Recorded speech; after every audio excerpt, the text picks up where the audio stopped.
Liliana from Vanillandcanela here. Welcome back to my channel, to another video and to Vlogtober. So today I'm going to be answering some of your questions, not some, all of the questions you asked. I asked in a video a few days back if you had any questions for me, and you guys did. You left me some comments, you messaged me on Instagram and emailed me, so I've put them together. What I did, a lot of the questions were repeated, so I just got the gist of what you guys wanted to know. So I'm not going to be telling you who asked the questions. I'm just going to get on with it so this video doesn't get very long for you. So there were a lot of questions surrounding Portugal, so let's address those first. Do I teach Alex or Oscar Portuguese? No. I tried a little bit with Alex when he was young, but he really did not react well to it. My main problem is Portuguese is no longer my first language. I speak Portuguese with my parents once a week. That's it, you know, and maybe every now and again with one of you guys I'll reply in Portuguese, but 99% of the time I speak English. I think a lot of the times where children are bilingual is where both of the parents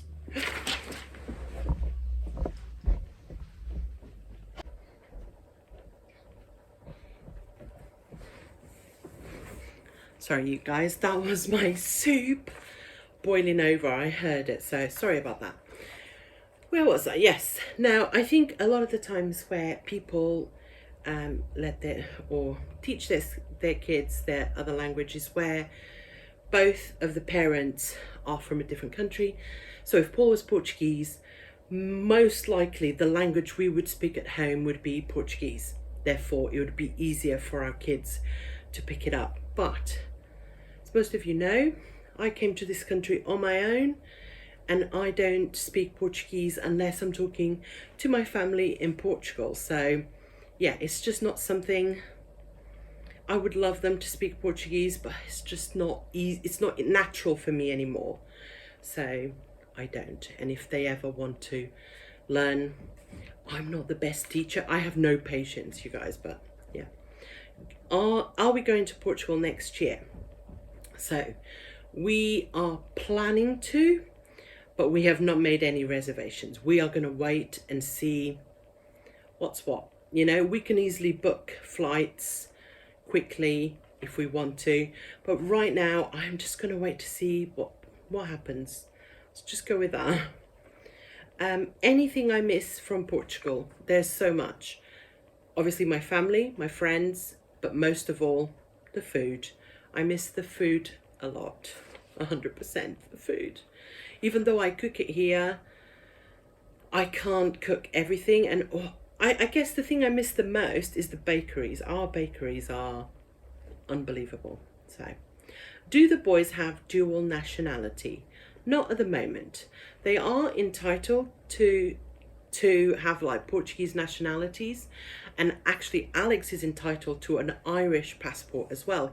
If you don't know, he was born in Northern Ireland, and because the agreement they have, he could actually apply for an Irish passport. Right now they're both British because this is where they were born in the UK, but that might be something that they want to do. I think they've got until they're 18 to decide. I think so. Just mainly from an easy perspective, I really do not want to queue for hours on end at the Portuguese consulate to try and get them a passport. So where we have no plans to move to Portugal, this is most likely where they're going to live, and if they want to live in Portugal, you know, we'll cross that bridge at a different date. Okay, so that was it for the Portuguese stuff. Someone else asks, what kind of books and music do I like? Okay, so I do not read anymore. I was going to say as much as I used to. Definitely don't read as much as I used to. Now I tend to listen to books, or my favorite thing to do is listen to a book or to listen to true crime stuff. So I listen to that as well. And I guess it's a different type of age. Now we have our phones, so we're always being stimulated through social media. I don't read anywhere near as much, but the types of book I like, it's easy reading. I went through stages. I used to be a huge fan of Martina Cole. That's all very graphic kind of novels. I also like autobiographies, depending on who the people are. I'm currently listening to Barack Obama's. I've listened to Michelle Obama's. I've listened to Hillary Clinton's. Other people as well. I've listened to some of the Spice Girls autobiographies. Who was the other one? One of the Playboy Mansion bunnies, you know, like it's just random stuff. But I also love reading. Super easy, don't need to think about it type of books. I would never read a Harry Potter book. I'm more of a like novel kind of girl. Music wise, I love mainly Bon Jovi, Bryan Adams. I'm showing my age, but I also love ABBA, Boney M, Boney M, not Boney, Boney M.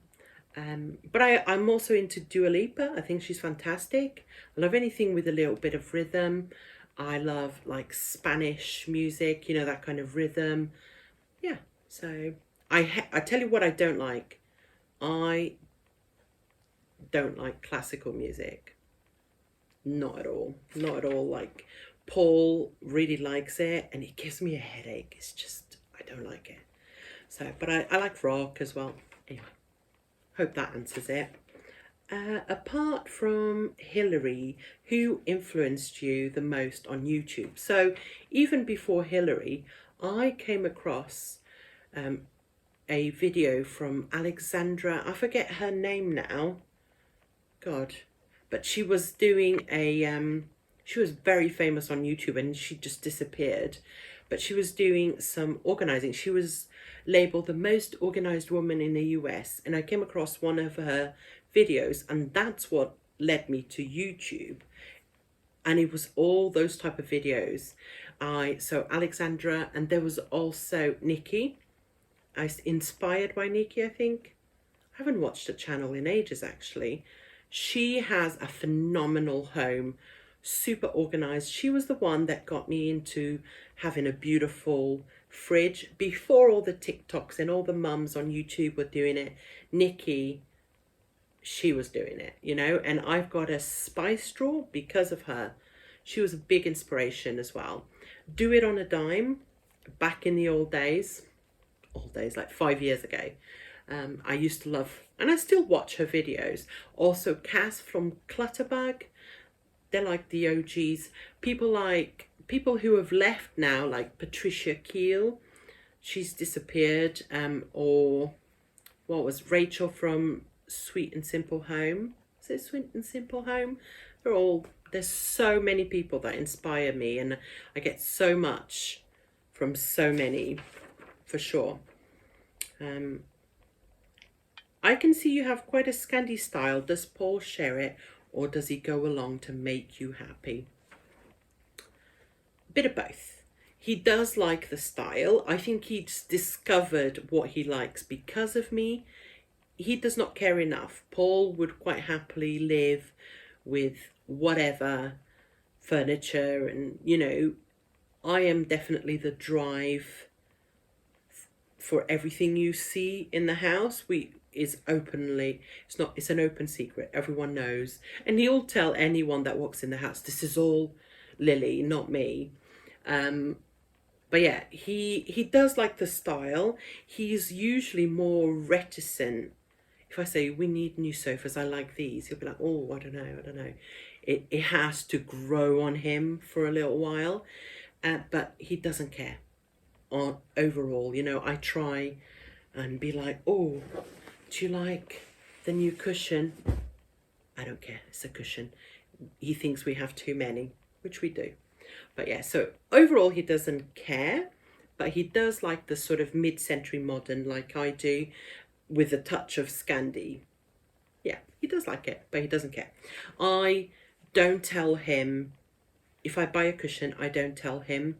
I would never buy a sofa without discussing it with him before. Do you see what I mean? Like, so the big purchases when it comes to home decor and everything else, we always discuss. The little things, he does not care. He begs me not to tell him. So, what would be the girl name you would have picked if you had a girl? So I always knew that Alex was a boy. I know we had no names for a girl. I never had.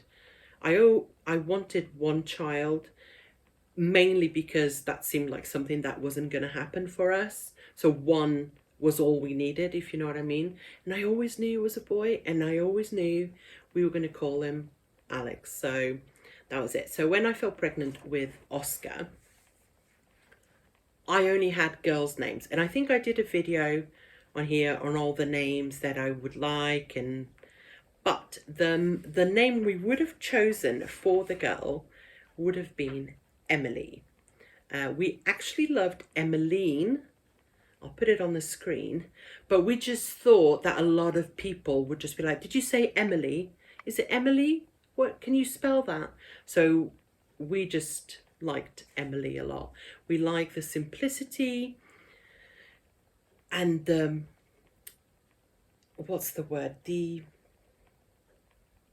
longevity of it. It's not a name that just fades, you know. So anyway, that would have been it. Emily. I still like the name. What made you start a YouTube channel?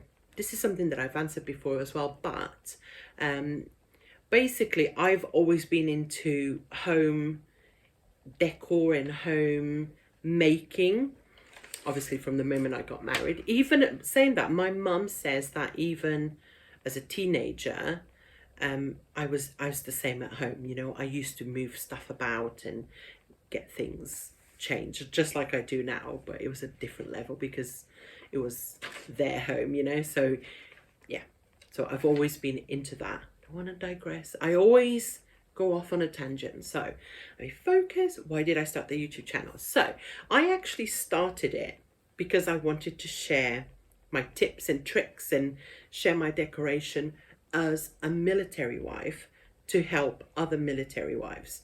Because a lot of the times people are surprised when they walked into our home. They'd be like, oh my God, you've done so much with your quarter, as we call it. And I wanted to share that. I thought, well, you know, I use things like command tape, and years ago that was completely unheard of. So I wanted to share those tips, but it evolved. It never even went that way because I didn't, all of a sudden I was like, I don't want to create that small of a niche for myself. I want to do more than that. And these days, military wives just do so much more with their quarters anyway. So that was why I just wanted to share tips. And also the other thing that happened is that I have amazing memories of Alex and now Oscar that I wouldn't otherwise have put together. And if one day I'm gone, when I'm gone, I would love to know. I think if Alex and Oscar, or Paul, if I go before him, ever missed me, they could come here and just see all the videos and see and watch me make them carrot cake, which is our favourite, and just feel that energy from me through the memories I've made. So that's a bonus. So there you go. Okay, the last sort of questions, and I get this quite a lot, usually through private messages or emails, and I reply directly. It's to do with finances. Now, let me tell you that I will never discuss money, like value, with you. It's private, okay? But a lot of the questions that I get, it's from other stay-at-home mums that say things to me like, do you feel bad about being at home and Paul going to work? And do you feel bad about spending his money? How do you guys cope with just, you know, mainly his income, all that kind of stuff. So let me just do a quick thing about it. First of all, I did not feel bad. It's not his money, it's our money. From the moment we got married, when I was still working full time before we had the boys, we always had a personal allowance each, the same, and the rest of the money belongs to the house, independently on who is making the most money. And there were times that I made more money than Paul. And to be honest, I think I still do, right? Because the money I make pays for the cleaner, the shopper, the cook, the nanny, all of that. If you guys get my drift, I do all those jobs. If I was working full time, we would have to pay for nursery fees, which in the UK, if you're not aware, are ridiculously expensive. Also, I would have to pay for Alex to be in after school clubs. We would either have a cleaner or we would have to share that cleaning when we came home. We would have to take turns cooking. So I pay for all of that, if that makes sense. You know, the fact that I'm at home. And let me just tell you that when I fell pregnant with Alex, we together made a decision that I was going to stay home. When we thought about all the money that we were going to have to spend for me to go back to work and being away from Alex and all of that kind of stuff, Paul and I decided together that I would stay at home. There is not his money, it's our money. I know this is probably, I'm probably going to get some backlash, because I know that people have very ideas of stay-at-home mums do nothing, or yeah. Paul is not like that. And I tell you another thing as well, being at work is better than being at home with your children. And I don't mean that I don't love my kids, I don't want to be at home. But when, you know, for me, a lot of the times I'm at home with Oscar while Paul's at work, and this is it. This is my life. While Paul has the chance to speak to different people, have grown-up conversations. I listen to baby tunes all day, you know, all day. I'm not bitching about that. This is a life that I chose and I enjoy it. But by no means do I have the better job by I'm at home doing nothing all day, okay? Because looking after a child is so much. So please, if you are a young mum or an older mum by any means, do not feel guilty. You are doing a fantastic job.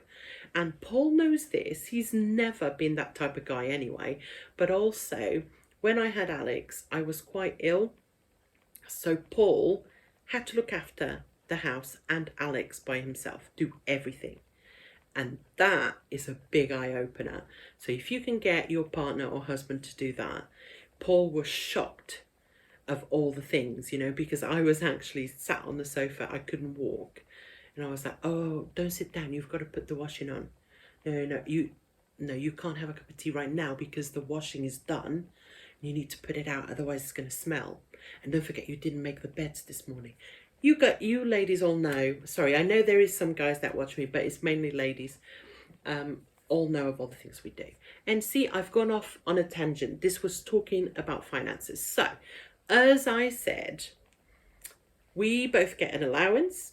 Everything else belongs to the house. This allowance is for, you know, if I want to buy perfume, Paul buys train stuff, or, you know, but everything else belongs to the house. It pays all the bills. We have different incomes coming in, not just from Paul's job, but also from other bits and bobs, including YouTube. Also, like I said, I'm losing track of my thought here. Everything belongs to the house. We pay the bills. We save every month, and that goes out of our account on the first week of the month. Gone. I see that as a bill. It's there if we need it, but we're not touching it. We also have budgets. We budget for things like Christmas. So when Christmas comes around, and you guys see me buying Christmas stuff, that's all budgeted for. I've got money saved. all year to use for that. We budget things like a car. We've had our car for over 10 years, so we own it. We've owned it for years, but we know it's getting to that time where we might have to get a different one. So we are saving. Aside from our savings, we have a budget for car. We have a budget, I mean, for everything. We have a budget for groceries, budget for going out, all of that stuff. And that's how we do it. We just work out what's coming in. We split it. Our money never really changes. Our individual allowances, it's not a lot of money, you guys, because honestly, we don't need much that is not already part of the household. We don't, you know, before we had children, we would buy like the latest phones or, you know, like the technology, we would get really expensive stuff. Now we don't really care for it. As you know, I got Alex a second-hand, what do you call it? Not Sky, Xbox. It's not the latest model. It was 50 quid. Back in the day before we had children, if we wanted a console, we would have probably buy it brand new or whatever. We had the same telly for over 10 years. Like I said, the car is the same. I'm going to be really honest. Once we had children, all that kind of expensive stuff stopped matter. It no longer mattered. You know, like we don't buy branded stuff that much. Anyway, it's 23 minutes in. This needs no editing. I'm just gonna put it on and let you watch it. I hope you like it. If you have any other questions, let me know in the comments. That's it. I'm gonna end this video here. Quit while I'm ahead. Have a good day, you guys. I'll see you tomorrow.